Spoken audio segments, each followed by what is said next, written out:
Hey, welcome to this Windows and Computer channel, and we are Friday, and I was thinking that it could happen, and it did happen.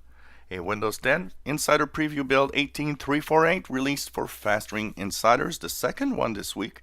We had one on Tuesday, and now we have a Friday build. So they're really working hard and increasing the build pace.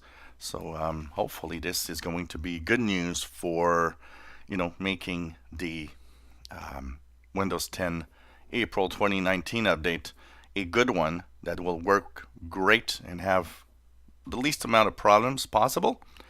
So head on to your Insider machines. I am installing it now. Hopefully might have a review later today. If I don't have the time, it will be tomorrow. So you'll have this new build.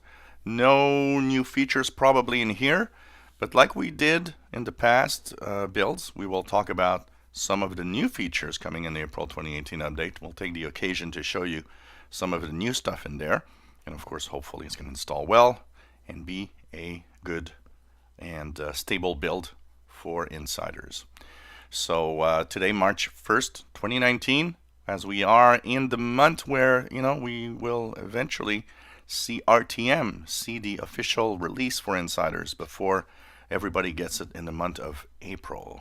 So just head on to your insider machines and go to Windows 10 updates. You go into the insider builds, and of course, if you're not there, like I always say, insider builds are not for everybody. They're for people that know what they're doing. And for Fast Ring Insiders, simply click Update, and it's going to show up in your Windows updates. If you enjoy my videos, please subscribe, give us thumbs up. Thank you for watching.